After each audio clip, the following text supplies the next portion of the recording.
here we are. We're live now, and good morning to everybody who is watching us on this beautiful Wednesday morning here in Tokyo, or maybe from other parts of the world, because today we have a special guest who is not in Japan actually. He is going to talk with us from the other side of the globe in Europe, in Germany, and I'm going to give you his name. Many of you have already met him. He is Richard Mort, who is closely connected to Japan in many different ways, but currently is based in Germany. Before that, though, I want to say thank you to our sponsors, and the first one of them is Kanchu. You can find them at www.kanchu.com. Kanchu is buying and selling real estate in Yokohama. They do real estate investment and property management, and you can work with them if you contact James Howell on LinkedIn or at james@kanchu.com. We have worked with them, and we feel privileged to be chosen to promote them here in our podcast. Yes, thank you very much to James and to Kanchu as well. And now I would like to continue with the body of this podcast, the most important part, of course, introducing Richard. As I said, Richard is joining us right now from Germany, and I don't want to say anything that is not in line with what you want to hear about yourself, Richard. I'm not here, to make mistakes. So I will give you the word. Please tell us, how are you connected with Japan? What is your story here? And what is happening there in Germany with you? And let's talk about going from local in Europe to global in Japan. So it's on you now. Right. Thank you very much, first of all, Maya and Tim, for this opportunity. It's night here, but as you said, I'm physically in Germany, but a piece of my heart would say would still be in Japan. Definitely. Hello, everyone. Thank you for listening and watching. I'm UK born. I'm British. I actually was in the UK till the end of my studies. I studied French and German. Long story short, I went to Asia. As a kid, I grew up in the countryside, and my dream as a kid was literally to live in Tokyo. I was living in the English countryside, and I wanted the opposite as a kid. I wanted the ultimate big city experience. For me, that was Tokyo, even more than London, which is a big city, but it's still my country. So it's not quite as exciting as something on the other side of the world. So I remember what my mum told me when I was 5 or 6. I used to tell her literally, I want to go live in Tokyo. And then, well, I went to Singapore. Actually, first 5 years was Singapore. My first 5 years in Asia was Singapore, which is kind of an easy way to start because they speak English, Singapore English, but it's still English. And It is, yeah. it's a little bit sing-song, but it's definitely understandable. But actually, this dream of living in Japan was still very much in my mind. As a teenager, before, just by chance, I'd woken up one day, a long time ago. I don't want to say how long, so that's embarrassing, but it was before the internet, really. And it was a BBC program called Japanese Language and People. And this was the kind of thing where if you wake up now, you just pick up your phone and do some scrolling and sleep again. But I went downstairs and switched on the telly, and it was Japan just after the bubble. And it was... Oh, right.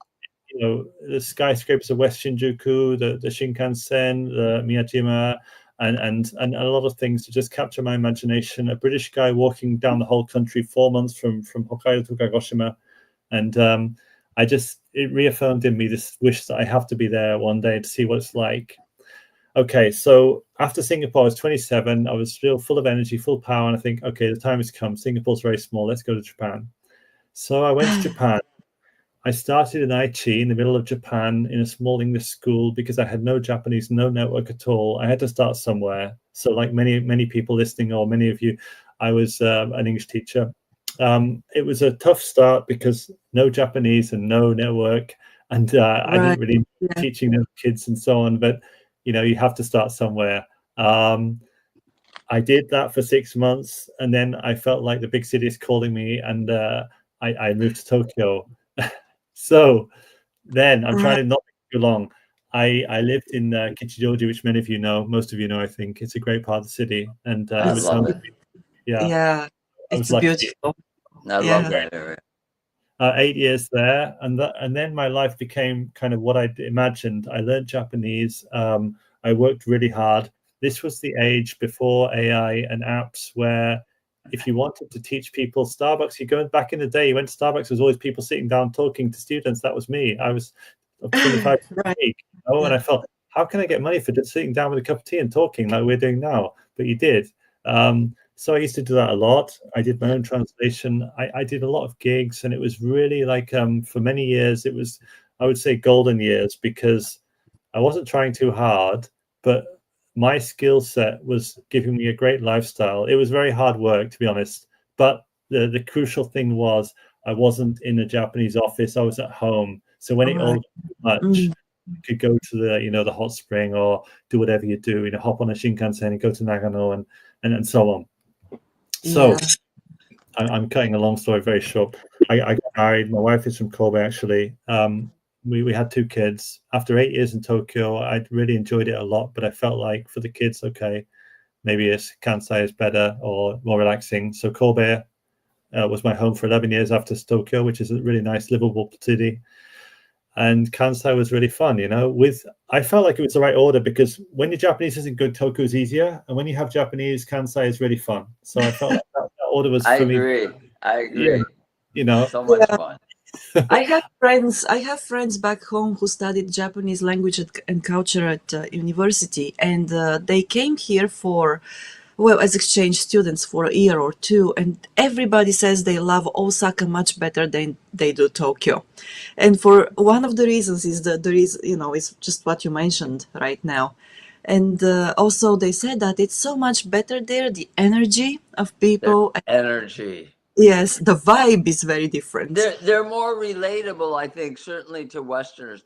I can only speak for Americans, but there's like this, especially I'm from Chicago, so Osaka and Chicago kind of are similar. We're the second city, and we're not worse than their, our New York is their Tokyo, I know what our you mean. Chicago Cubs are their Hanshin Tigers. It's like a lot of similarities, right? So I agree with you. Very good point. Sorry, John. No, great point. It's like London and Manchester. In the UK, it'd be London and Manchester. I studied in Manchester, so I know both. Okay, Yeah. so my take on that is when you take the Shinkansen, you get off Tokyo Station, which I did maybe 100 times. So when it goes very slowly before you get off the train, it's like the Hibiya and Marunouchi and Uchisawaicho. And when I see those buildings, I feel like you're in one of the great cities of the world. This is really impressive, especially at night, with the lights and the red twinkling lights. Yeah. Shinjuku Park Tower. On a clear day, you see Mount Fuji 100 kilometers away. So then when I think back to my childhood, 11,000 people in a small town, I think I lived the dream, and Tokyo has a great energy, and I cannot be happier that I managed to make it happen. So maybe for me personally, that's why I know when I go to Kansai, I say, which one do you like better, Kansai or Tokyo? And they want me to say Kansai. I said, listen, I like both. I really like Kansai, but Tokyo was different flavors of ice cream. Right. It was my dream, it was a personal dream to live in Tokyo, and I'm very proud and happy that I made it happen. Not just make it happen, but in a good level. So my eldest son was born in Tokyo, and I was always very proud that he's a Tokyoite. He's born in Tokyo, and we're in Germany now. But when I like stuff, he's from Tokyo. So. Yeah, nice. Yeah. My son was born in Yamato. My first son. So yeah. Right on. But shall I fill in a little bit more of the story? So I'm in Kobe, and I really enjoyed Japan a lot. I went to 44 of the 47 prefectures, and I loved it. It was really like, as I said, Tokyo was living the dream, and I worked very hard and played hard, and I did lots of different things. I worked for big companies. I worked for Kobe City in the tourism. When Japan was the fastest growing tourism place in the world before COVID. I was doing tourism for JNTO in Kobe, and it was great. And the translation editing I was doing was was an easy stream of work, and it got a bit slow at the end. And then, as we all know, these days it's very different. And I'll come to that later because the expo comes into that. But I have 2 kids, and I don't mind sharing with people. My eldest son has special needs, so we felt that for him, the care in Japan was not bad, but in Europe, would be a bit better for his particular needs. Yeah. And that is the main reason why after Shogako, he finished Shogako pretty well. He did a good job in Shogako, but the next stage wasn't so promising. And we felt if we don't move now, mid-40s, we're not going to do it because, we're not that young anymore. And that's the main reason my son, I have 2 kids. My eldest son has special needs. The younger one, we moved when he was 1.5. So he actually doesn't remember Japan. And I hope to go back this year. I have to show him what you were born here, and you used to play here. Right. Yeah. But the second reason was that as an adult, making money, I'd never seen Europe and been around Europe really. So my son is a priority. But the second thing is, while I'm still Genki and, I want to enjoy Europe. And then people say, why not UK? Well, Brexit happened. I wasn't a fan at all. I was actually in the EU Parliament the other day. I went to a tour of the EU Parliament and I felt like, we had 15 people. I'm digressing a little bit, but we had a tour of the Parliament, the big building where they have the desks and the circular desks. And the guide was like working there, and she said, where are you from? And some people said like Italy, America, whatever. And I'm the only one from UK. And of course, she says to the history of people, she says, we have 28 countries, and unfortunately in 2020, UK left. I said, everyone, I'm sorry, everyone, I wouldn't vote for it. I was against it. But anyway, All right. I speak German. I chose to be in Germany because it's still the EU. And I live in Düsseldorf, which is the biggest Japanese community in Germany. So it makes sense for me work-wise. I get work interpreting, and I have a network. But for my wife, who had to learn German, which is tough, she at least had. Yeah. German was a tough language. I tried. Yeah. I mean, we all speak Japanese, which isn't easy, but German is a different challenge. My wife had to learn it, but at least she had the Japanese people around her, people who'd been here a long time. So, I think I don't have the same passion for it here as I did in Tokyo, but I think it's livable. And yes, there are many worse places. Yeah, I've heard. Yeah. So I've heard. Our friend Sarai lives there. Yes, she lives there. And she does. DC Palter, our other friend, spent a lot of time in Kobe, and I believe he worked for Kobe Steel, right? He's an engineer and lived. I didn't know that. Okay, I wasn't sure of that. Okay, I didn't know that. But no, I mean, 4 years now. But I think we've been in touch, I'm not sure, for a few years. And to be honest, I don't want to go and live in Japan again, but I'm still a permanent resident there, and I want to go back this year. And this year is a special year for me. I hate to say, but I'm turning 50 in April. Yeah, I have to say it. Okay, full disclosure. You're still a youngster. Still a youngster. I'll be 67 next month. So, I mean, honestly, I still, honestly, I was really intense in Japan, and I'm still full of energy and ideas now. It's past midnight, but I'm okay. But that is a birthday I want to celebrate in Japan. The expo is happening. And then why the expo? It's taken over my life the last few weeks and months, to be honest. I was at the Aichi Expo in 2005. Do you guys remember the Aichi Expo, the World Expo in Aichi in 2005? Aichi Banpaku. Yeah. I remember that, but I was not involved in it, and it just passed by, like my everyday life, and I don't have clear recollection of that actually. So. Okay.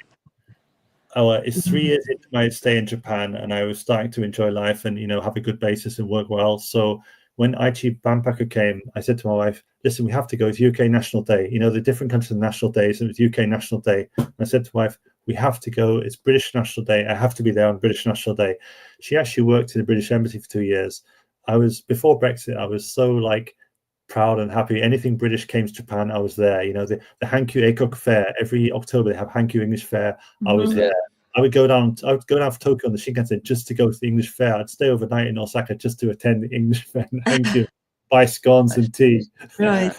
The Rolling Stones came. I had to be there. 2006, Bigger Bang tour. I was at Tokyo Dome. Wow. I was at the Nagoya Dome, and Elton John in Budokan. I went to Elton John in Budokan.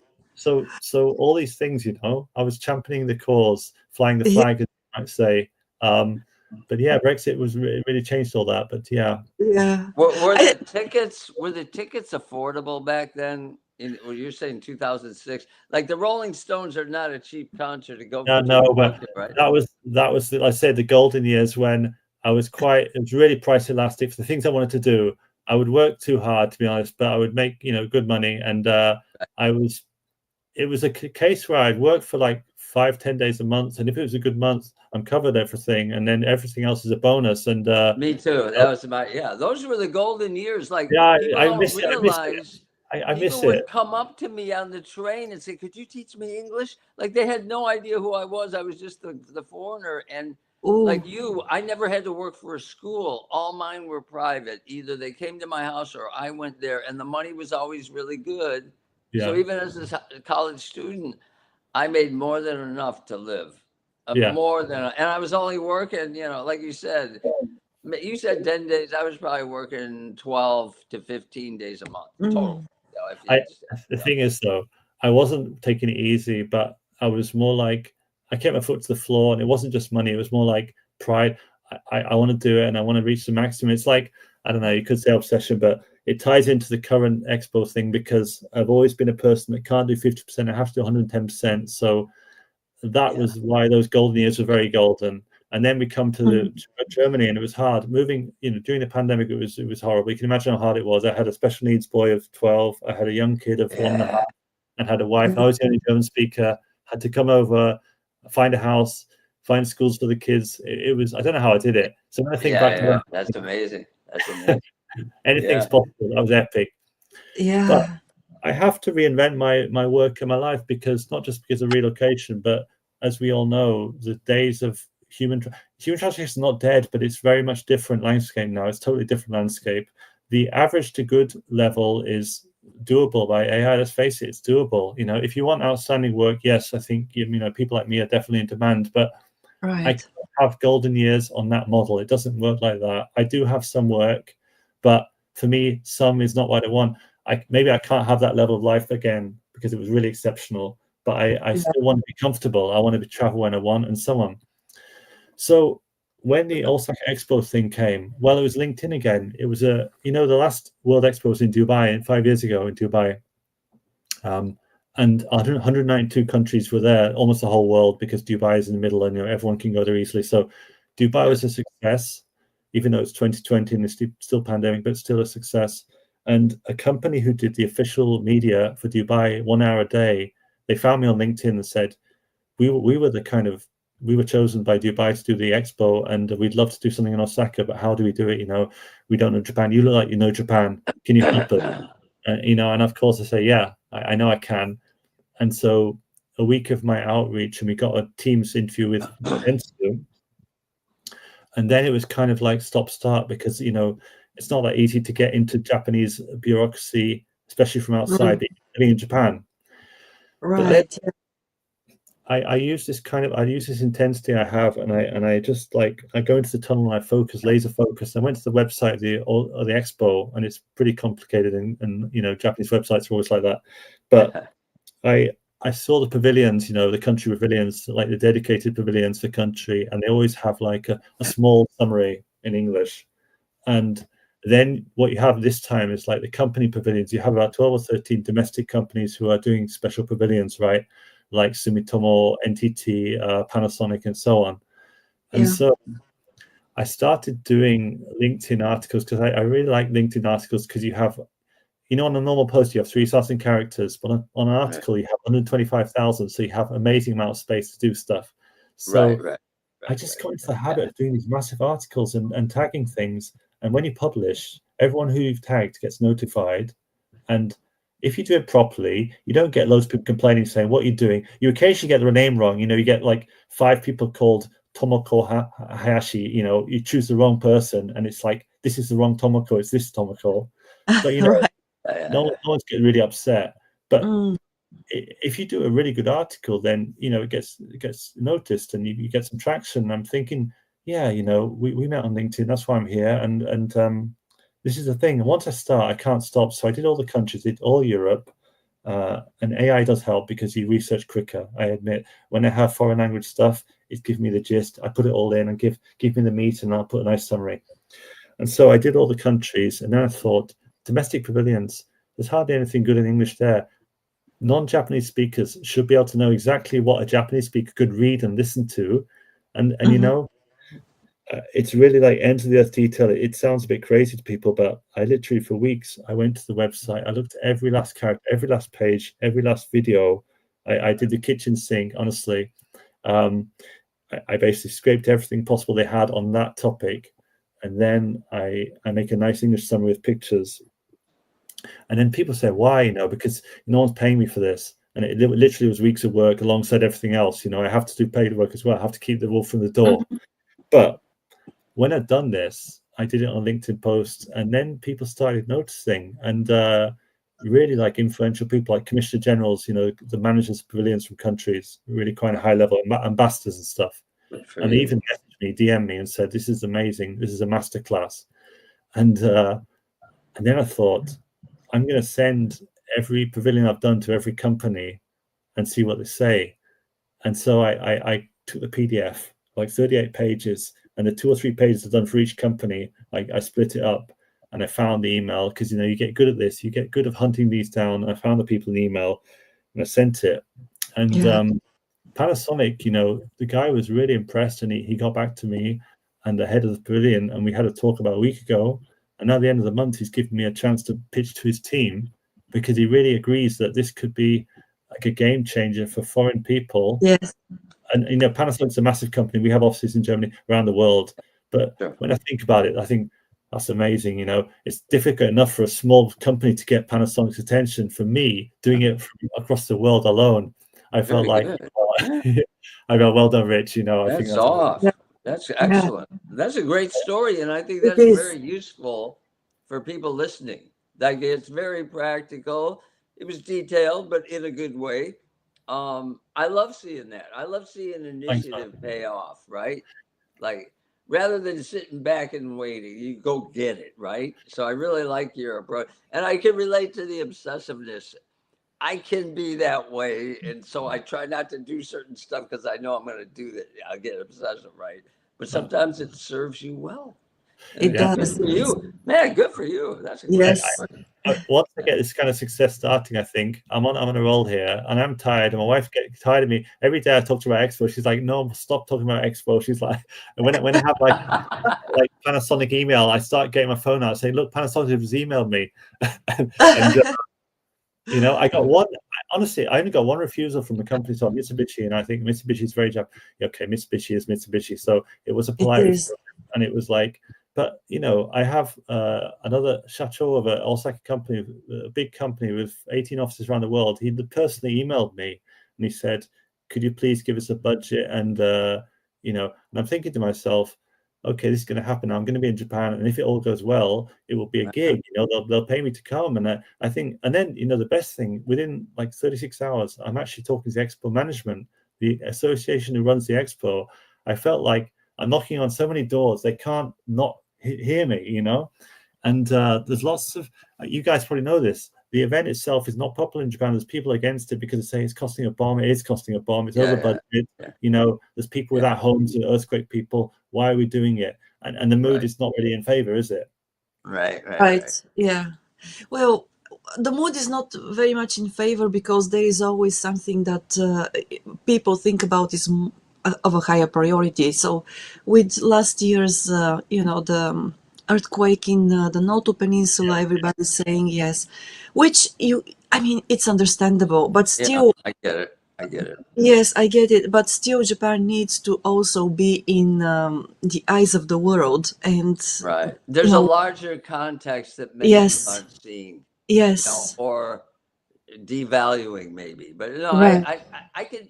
It was the same with the moonshot. Everyone was like, "Oh, we're wasting this money to go to the moon." Man, there were so many things that came out of that helped the economy. Yes. It was longer term though. People couldn't see it in the moment. So I get it on that level. So it's the storytelling. You gotta like this the story. The narrative hasn't been good to win people over. Maybe. I don't think.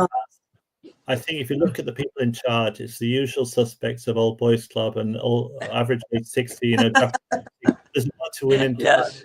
They're token women, but there's 90% men, and they're all heads of chambers of commerce or Keidanren, Economic Federation. And I think I'm not trying to do their job, but the PR section contacted me. The PR section is a bit more like open, I think, and I'm thinking to myself. They contacted me and they said, "Do you have time next week? Here's 3 meetings." And I'm thinking this is real vindication because normally, they'd say polite, "Okay, we'll consider it," and not just that, give me 3 meetings. That's really a big deal. Right. And Saturday, the woman emailed me on Saturday, and that's like a really big. I emailed Friday, and she emailed back on Saturday. I think that's a big deal. Good for you. That's great. And you're right. It's a master class, my friend. Thanks, man.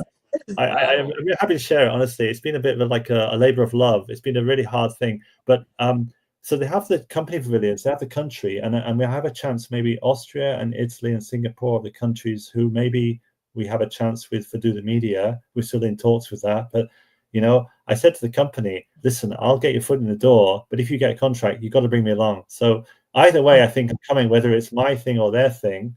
But then, it's just Yeah.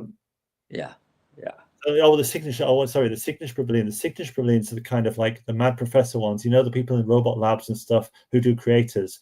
Now, apart from the countries and the company pavilions, the signature pavilions are people who are doing robotics or like the borderless lab in Tokyo and that kind of thing. So I emailed these professors too. Once I start, I can't stop. I have to cover the whole across the board. So I emailed the professors. One of the professors was great. He'd studied in America, and he said to me, I really like what you did. Come to the press preview. Come and preview my pavilion. Panasonic said the same. Panasonic said, come and preview. I'm thinking to myself, I really want to come. Yeah, can you help me come? No, I will come anyway, but help me come. But anyway, another guy I'm not going to mention, he said to me in 2 lines. Now this is what the kind of thing you might expect in Japan. He said, who are you? Are you officially associated with the expo? What's the purpose of contacting me? Not thank you. I've given him an English version of his pavilion, beautiful English pavilion. And I said to him politely, I said, dear professor, I said, I'm doing a survey and other people have really said it, acclaimed it and said it's very useful. I just wanted to check with you. Do you think this is a fair representation of what you're doing in the expo? Feel free to give me feedback. And he sent back 2 days later, he said, I've talked to the association. If you have any question, here's the inquiry form. And as if, yeah, I sent the questions through there, and I'm really going to get to the decision makers. I'm really going to get traction that way. Yeah, I don't think so. No. And I just thought to myself, I want to make it happen another way and go to the site and say, hey, professor, by the way, I found a way to come. But anyway, all the best. Yeah. It's well, his way is the usual way. So, Typical. but right, yeah, yeah, but I'm not upset, but I felt like if I listened to people like you, I would right. never get anywhere. Yeah, exactly. Yeah, that's how things are. So Okay. Maya, it's sponsor time coming up. So I thought maybe this is a good time to do the mid Yes, to show. say thank you, yes, to Yeah. our sponsor, that is Houze, and you can find them online at www.houze.co.jp. That's Houze Inc. And Houze Inc. also offers custom home design and construction. Also, they do commercial building construction. So if you are in search of any of these services, please reach out to them. Find them online, and you can also reach out to them via the email, which is webmasters@houze.co.jp, and you can talk with them in Japanese. I believe that probably you'll be able to speak with them in English now as well. And thank you very much for being our sponsor to Houze. We are really glad that you chose us to represent you here. And now let's go back again to your story, Richard, which is fascinating. And I like what Tim says, that it's really important that you put the work in the beginning. You put the hours, you put the effort. And eventually it's a long, relatively, I'm speaking, in relative terms, but usually putting those hours and effort requires basically, sorry, it pays off later. And for many people, they would say, well, but how would I know that it will pay off, right? Yeah. So, and that's a good excuse for many not to start and not to try, which I understand too, because if you have something else that is going on for you, it's you have the choice to do this or not. But even if for people who have other things going on for them, and they still choose to put the time, the effort, and do the work, then eventually the payoff is much bigger than sitting there and waiting for people to find you, or I don't know what else to say. What Yeah. what I like about Richard, what your approach, Richard, is you came Yeah. from a place of authenticity. You were strategic. So you weren't trying to be Japanese, but you were trying to find strategies that were going to work. And some of Mm-hmm. them were out of the box, and some of them maybe were not a strategy a Japanese would have used. But being a foreigner kind of gives you that little extra advantage sometimes, because we can get away with stuff and then it can be effective because we are foreigners. So it's like you found a sweet spot that worked for you, but it worked. It also worked to get the results that you wanted. Yeah. So Thanks. that's what I love about your approach. Thanks, man. Yeah. I want to share a little bit of maybe if I could, because how does it all work? You have to go into a tunnel. I call it going to a tunnel. And I'm the kind of person, I love meeting people, networking, but if I have to be on my desk for a week and doing this, I will do it. The end result is the main thing. It's like go to the ends of the earth. But okay, AI, most of us use AI, and I'm no exception. And there are multiple packages now. So I admit it, there's multiple packages, all have their own strengths. And what I do it's a tool. It's a tool. It's one tool that can help you be very efficient. And you can this may make you laugh. This may make you laugh. Yeah. But it also it's how I do it. It's a little bit obsessive, probably very obsessive. So what I would do is, for example, Panasonic or another company, I grab all the text and scrape everything. I even change the videos into text sometimes and get the text from the videos. And there are AI tools can do that. You can do most things these days. So I get a massive bank of text. And then I think this is all the possible intelligence on that company and their presence at the expo.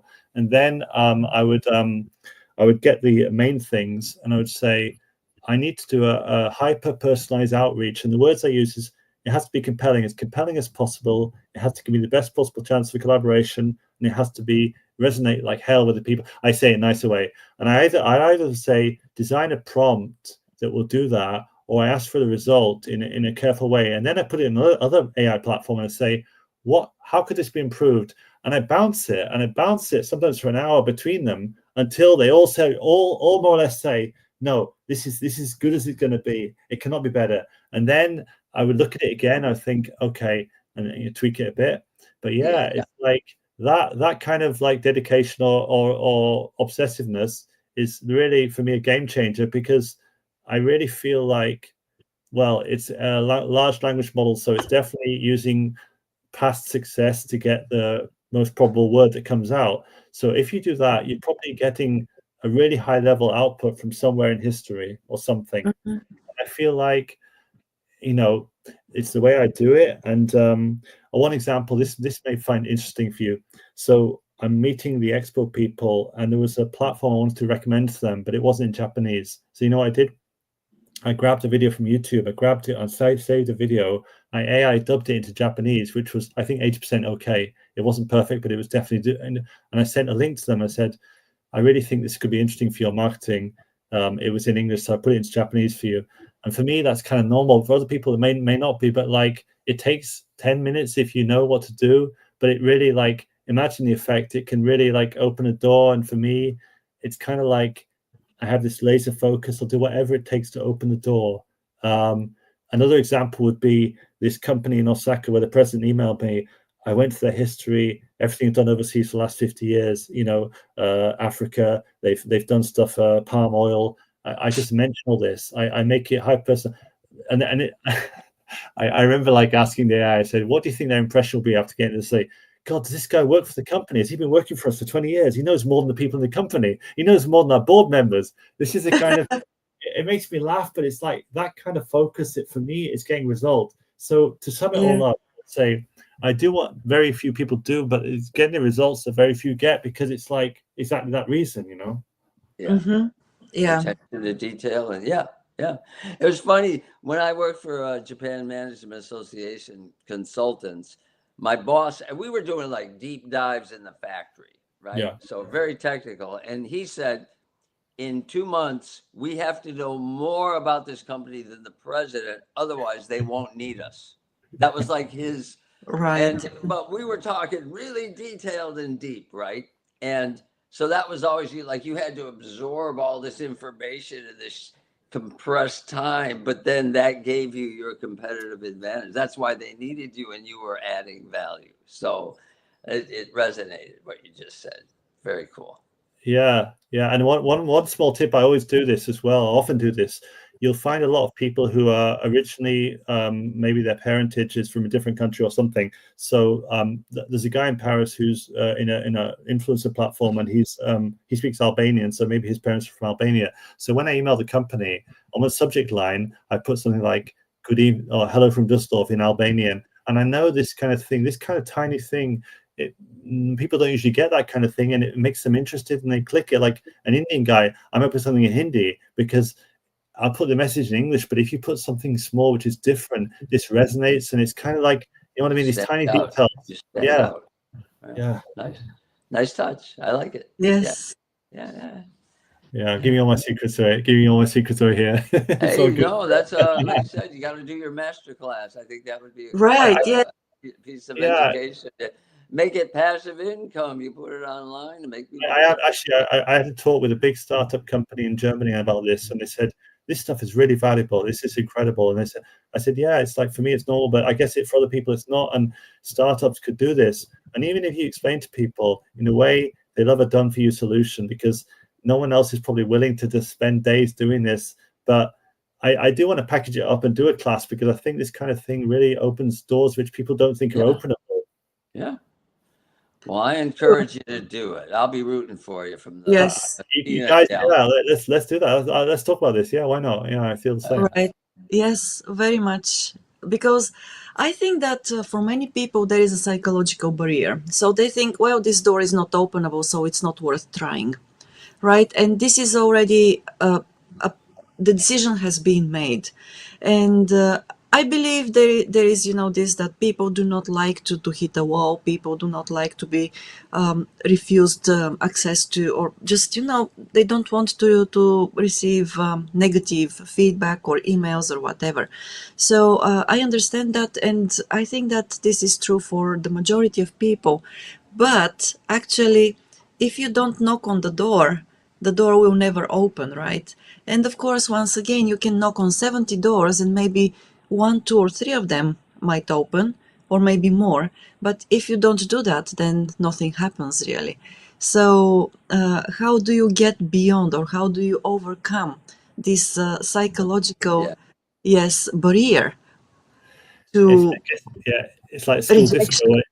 Or Yeah, it's true. It's like school disco when I'm a boy and there's a girl there. It's like, go and talk to her. Come on. And it's like, if you don't talk, you never know. You never know. And I couldn't at the time. I was really bad. I think I'm good with most people now, but at the time I was very awkward and I couldn't do it. Sure. We all were, I think. Yeah. It's still work in progress. But anyway, it's like for me, a lot of things. Okay, I live in Germany, which is a big GDPR. Data protection is huge here, and so people are very scared to do anything outside the normal boundary, because they think, I can't email the boss of that company. That they don't know me, and they will sue me for bothering them or something. And I've never had that. I've very rarely. That professor was an exception, but it's like you make your message relevant, valuable, concise. These golden rule, and they come back and they're actually happy because what you're giving them is something good. It's like, rather than bothering them, you're telling them something valuable, which I think the expo people finally realize.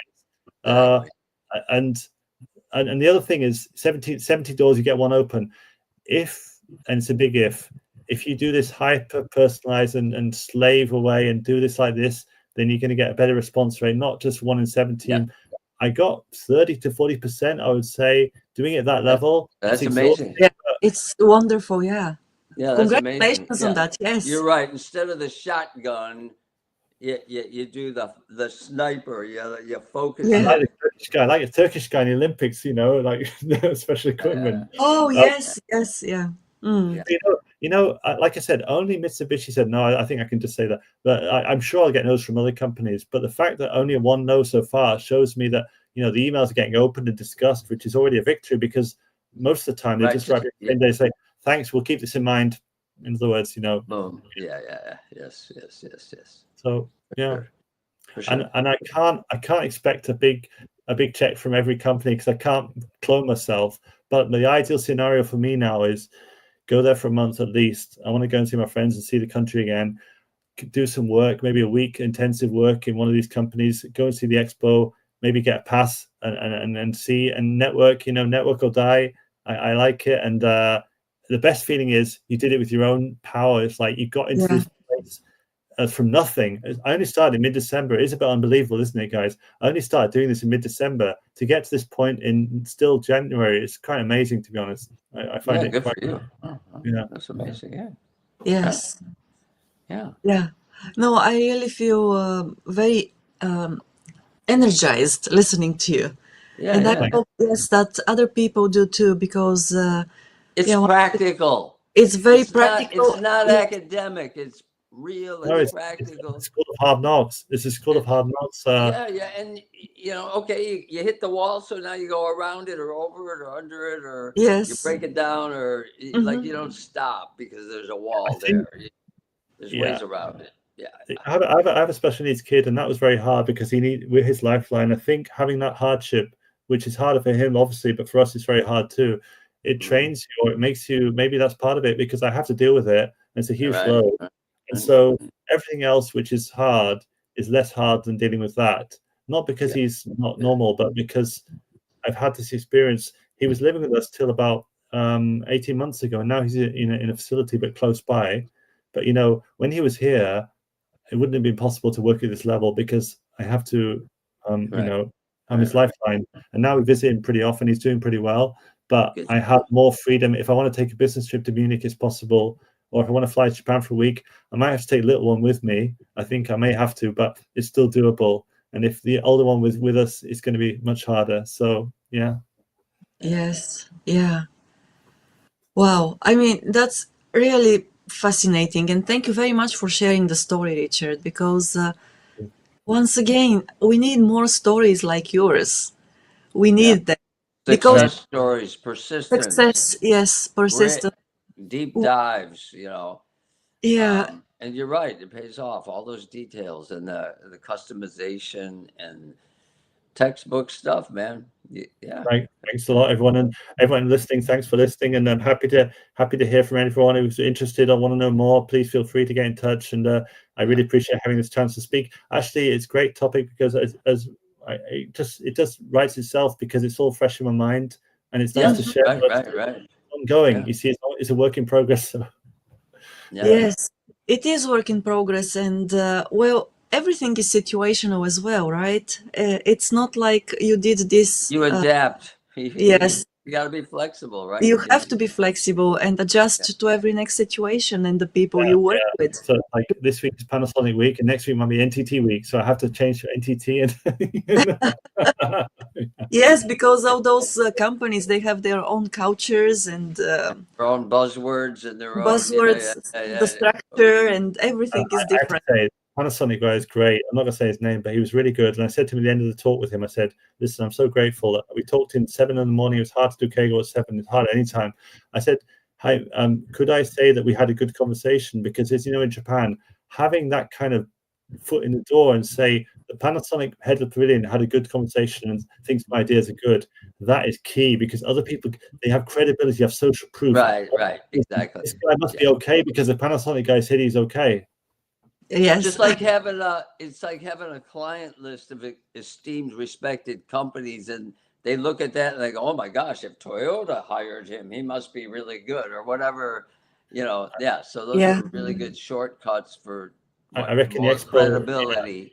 The Expo wouldn't give me a meeting maybe without that, but they once they saw Panasonic, okay, Panasonic's really important to us, so we should listen to this guy. Yeah. Yes. Yes. Indeed. Oh, wow, man, this is Yeah, great. well, Thank you so much. pleasure, Maya, do you have anything to add? If people have any questions or Yes, definitely how to contact Richard, because I'm sure people are going to want to go to LinkedIn, maybe, check you out, reach out to you. Are you? Yeah, cool. Yeah, and also when you come to Japan, it may be in March, it may be later, just let us know. And have a we'll cup be of happy to meet If you're in going to be in person. Tokyo or Atami, Yes, come here. Atami. The onsen. At least Tokyo, Osaka, Kobe is definite, and if possible, Nagano as well. But I'll definitely let you know, guys. I'm working on it, so hopefully Panasonic will send me a business class ticket soon, and I'll be there. All right. Right. Yes. No, that's fascinating. And also to everybody listening now and everybody who will watch or listen later, just remember, yes, reach out to Richard. And Richard is always open. We have talked before a couple of times, not very deeply, but I'm very happy that Richard, you agreed to be a guest speaker here. And we hope to actually host you again because I believe that you are learning on the way as well. Yeah. And there will be other tips that, Yes, Yeah. you can share. But what I loved in your story, I basically the whole story is beautiful. But what I loved, the part I really appreciate you shared with us is using AI as a tool because Yes. basically, yes, it's. I mean, I sense that there is still that fear, and the premonition that AI is going to steal a lot of jobs, and definitely some of the jobs, that were in existence before AI appeared and it got better, they will probably be reduced in numbers. Some of them may disappear as well. But I do believe that without people, you know, nothing happens, even if AI improves and so on.